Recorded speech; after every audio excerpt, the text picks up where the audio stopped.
Hi everyone, welcome to the Tipsy Esty. I'm Gretchen, the Tipsy Esty. Although I'm not tipsy today, there is no drink today, mostly because yesterday someone brought over a bottle of Mai Tais and I decided to play around with the Mai Tai mix and try it with a bunch of different things. It was a fun night, a delicious night, but it didn't make for a good morning. So, yeah, I'm sticking to water today. As you may have noticed by the title of this video and of course my makeup, today we are focusing on cat eyes. Now, cat eyes are very tedious and labor intensive, mostly because no two eyes are the same, including the two eyes on your face. So it's going to require a lot of going back and forth, a lot of measuring. So my advice is to sit down and try this video when you have extra time, which when does that ever happen? But if you're interested in trying this look, you're going to have to practice it probably multiple times. So the instructions for this video are the basics on how you can measure your own eyes, how you can determine what cat eyes look best on them, and also how to actually do them. So be patient with yourself when you're trying this look, because I will tell you that even as someone who has enjoyed doing makeup, pretty much since she's been able to buy it, and someone who does this professionally, cat eyes are extremely difficult to do, even on myself. So don't be too hard on yourself if you can't make it look perfect. Also keep in mind that cat eyes are one of those things that you can fix a lot of with extra concealer, extra powder. Don't be afraid to give it a try. For those of us that are more on the mature side of the age spectrum, I would recommend doing smaller cat eyes like mine, because the large ones very rarely look right on mature skin. Mature skin tends to be a little bit droopy in places. Be patient with yourself. Remember, these are things that are supposed to get you from point A to point B, so don't get frustrated.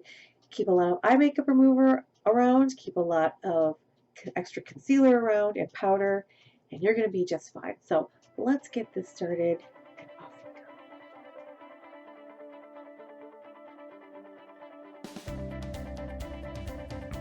My smiling, happy face always starts with skincare, and I'll be toning first with the Huangjisoo Sakura Peeling Radiance Pads, taking a single pad, rubbing it all over my face, and of course down my neck. And if you are wondering, yes, I do have a black eye. I had a reaction to something, and of course trying to flush it out, and the irritation just caused me to get a lovely black eye. Next, we need to hydrate those lips, so we'll be using the Patchology Lip Service Gloss-to-Balm treatment. This is a peppermint gloss-to-balm that really does the job. Next, we're going to treat the eyes with Dermadeli Nourishing Eye Serum, meant to depuff, and apply this with the dropper, but make sure you don't touch the dropper to your face so you don't take that bacteria back to the product, which can then ruin it. After you've got some on your eyes, go ahead and pat it in around the orbital bone. You can also grab those frowny lines and some lines around your mouth as well.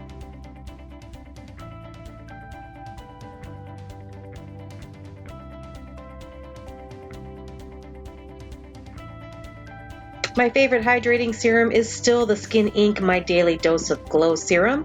Work a little bit in your hands, press it around your face, and rub and tap in the rest.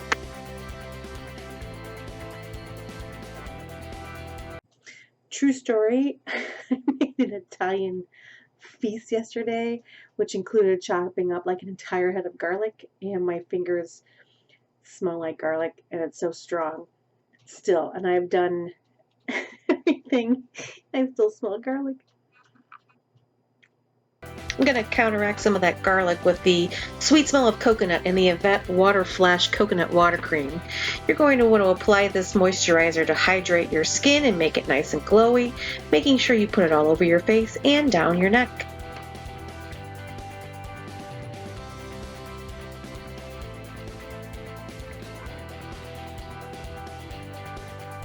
The foundation I'm trying out recommends priming, so I'll be using the Benefit Cosmetics the POREfessional Hydrate Primer today.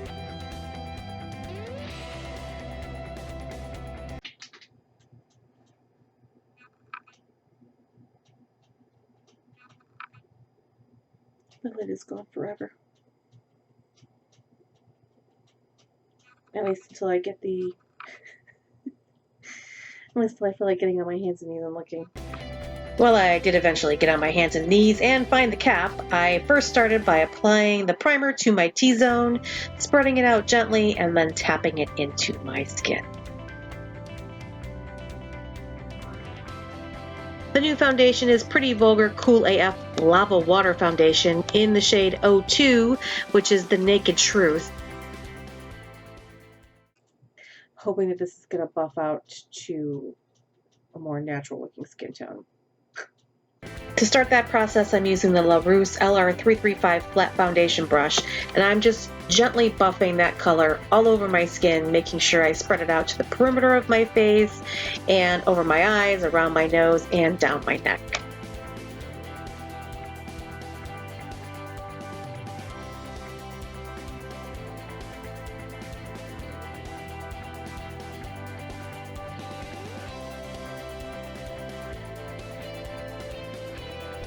To smooth out any harsh brush strokes, I'm using a damp Artist Choice Precision Blending Sponge and kind of tamping out all of those harsh lines. And it really does help make this finish look a little bit more natural.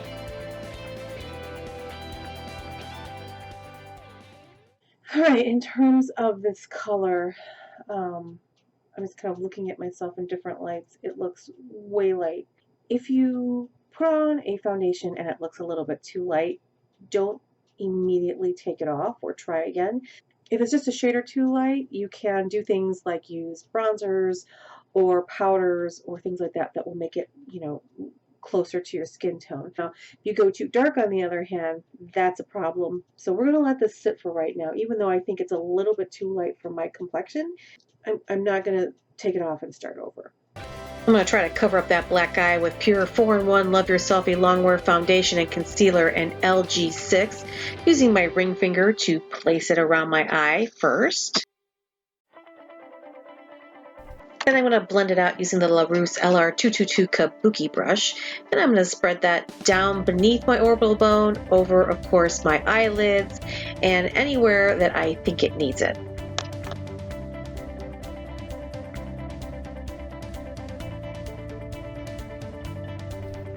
I want to focus a little bit more on that area where I have the black eye and swelling, and then using the Artist Choice blending sponge, I'm going to make sure I smooth out any harsh edges and really blend that out well.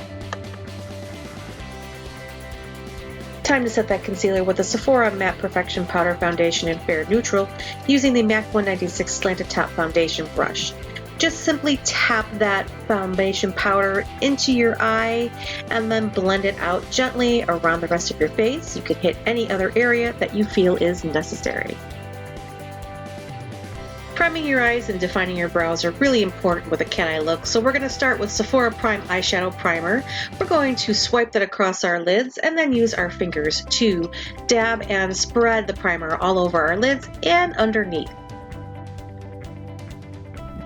Using the $1 Billion Brows Universal Brown Pencil, we're going to define our brow, starting with making small dashes along the bottom and then defining the tail, eventually adding in individual hairs and filling in any bald spots that we have.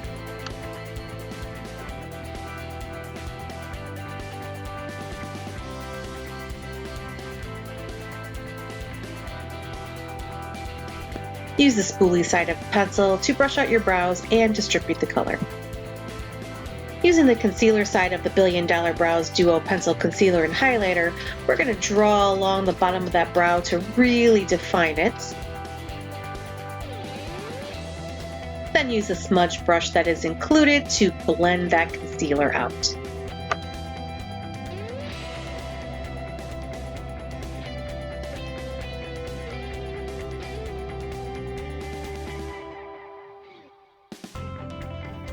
We're going to set that concealer and primer with the Sephora Colorful Eyeshadow and Let It Snow with the SL Miss Glam GG5 Super Fluffy Blender Brush.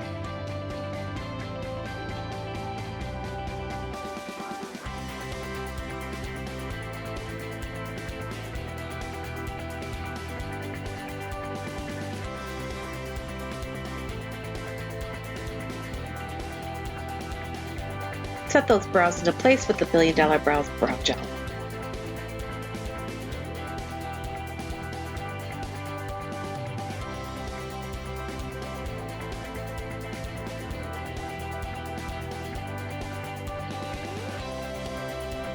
The cat eyes need a good base, so we will be starting with the Violet Voss Creme Brulee palette, the lightest shade, and then applying that with the Morphe M422 Crescent Shadow Brush, just kind of covering the entire lid with this nice shimmery shade.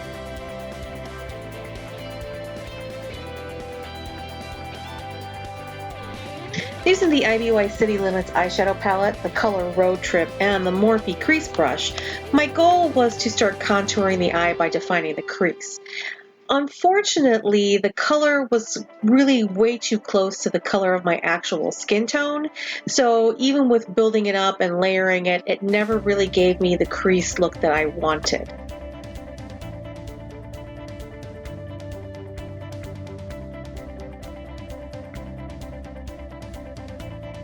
What I ended up doing was going back to that Violet Voss palette and using the brown matte shade to start defining the contour of my eye. Remember, you want this to be subtle. You don't want it to be super strong. It should be subtle and blended out well.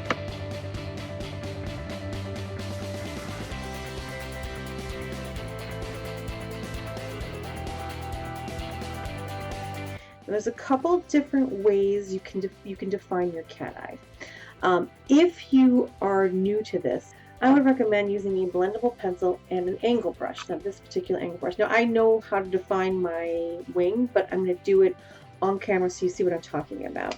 So what you want to do, because the blendable pencils are much easier to work with than the liquid, because once the liquid goes on, you really can't move it or change it.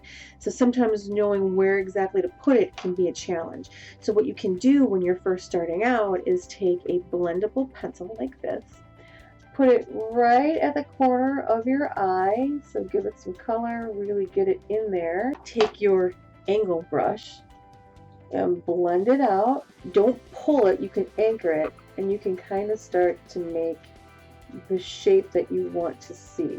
See how I'm kind of blending this out? And I'm blending it into a point. See, I have a nice, gentle little shape. So you have to do it with your eye open and find your shape. And again, you can anchor this if you want, but you have to be really, really careful. I mean, yeah, cat eyes are really pretty when you have people who close their eyes and do this, but we live our lives like this. So you need to relax your forehead, you need to relax your eyes, and you have to kind of define that look. Now, I've kind of sketched out a little bit of what I want it to look like, and the great thing is that the liquid's going to kind of cover it up. Again, I'm going to relax my face, follow what I've got going on here, and draw it in. So notice I'm not going out too far. You're going to draw it into the corner of your eye, and then you're going to start to connect it to your lower lash. And then you can close your eye and finish drawing that line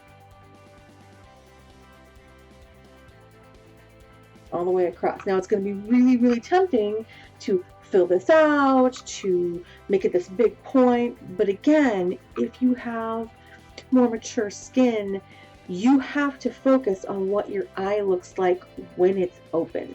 So yeah, it's not going to be like this really ornate wing with this huge tip, because if I do that, it's going to look, this part's going to push down over the top of it. Now you can even things out.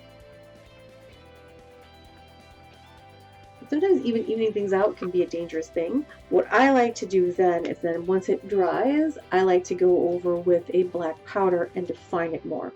So use the liquid to really draw that line in, and then use a powder to kind of smooth it out. But it does need to dry first. So once that dries, then I'm going to go back using that angled brush and clean it up a little bit just to smooth it out. Like so.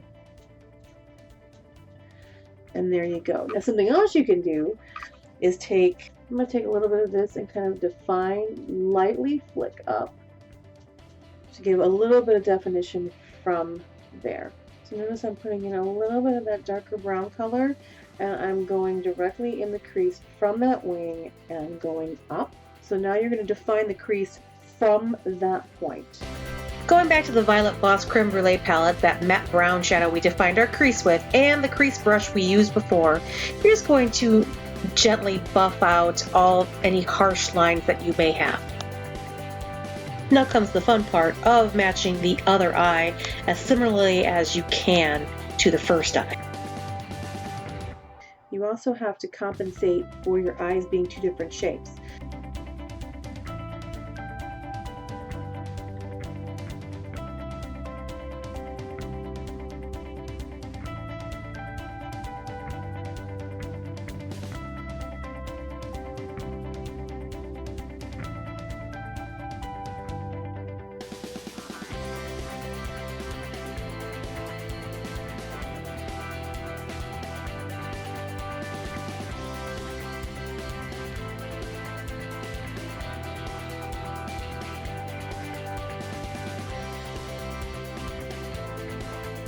Using that Sephora foundation powder and the MAC 196 brush, now you can clean up underneath your eyes and finish defining the shape. Now it's time for a couple coats of Sephora Lashcraft Big Volume Mascara.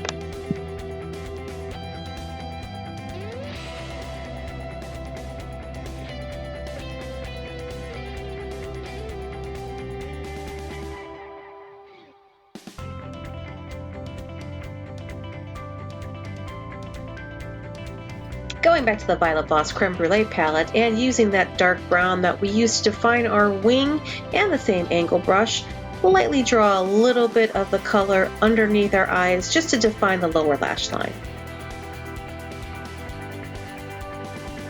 And with that, the most challenging piece of this look is done.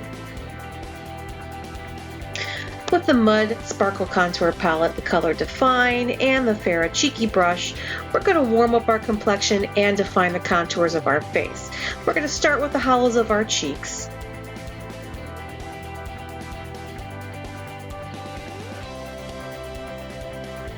Then we're going to define the bones on our forehead, around the perimeter of our scalp. And then define the sides of our nose a little bit to make our nose look a little bit more narrow. Then using the color Chisel from that palette and the same Farrah brush, we're going to get rid of our double chin by defining our jawline.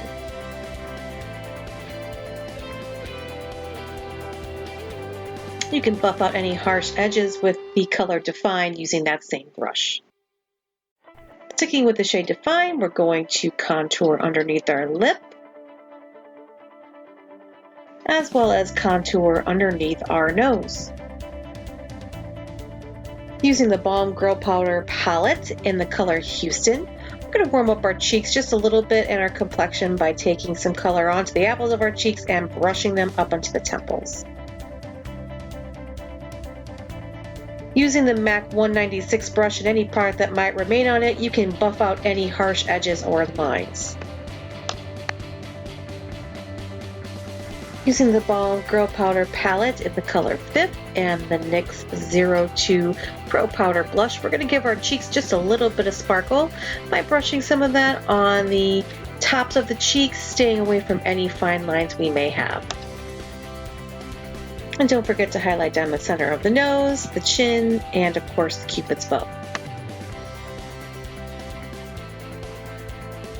And the look isn't complete until we do the lips. We'll be using Half Cake Super Glaze Lip Cream in Slight Work to just define our lips and making sure to take a little extra special care with our Cupid's bow. And now the look is done. So there you have it, the extensive work behind cat eyes. This is not a do before work type look, especially if you need to run out the door. I would practice it when you have time, like if you're going to go out for a nice dinner or something like that. I'm not going to lie, this is not an easy look to perfect for many different reasons, mostly because there's no specific eye shape for everyone. There's no specific technique for everyone. So don't be frustrated. Like I said, some of these products are very unforgiving, so try sketching things out first with things that are forgiving, like gel pencils and things like that. And then you can kind of do things on top. So I hope you enjoyed this video. I know I definitely enjoyed making it.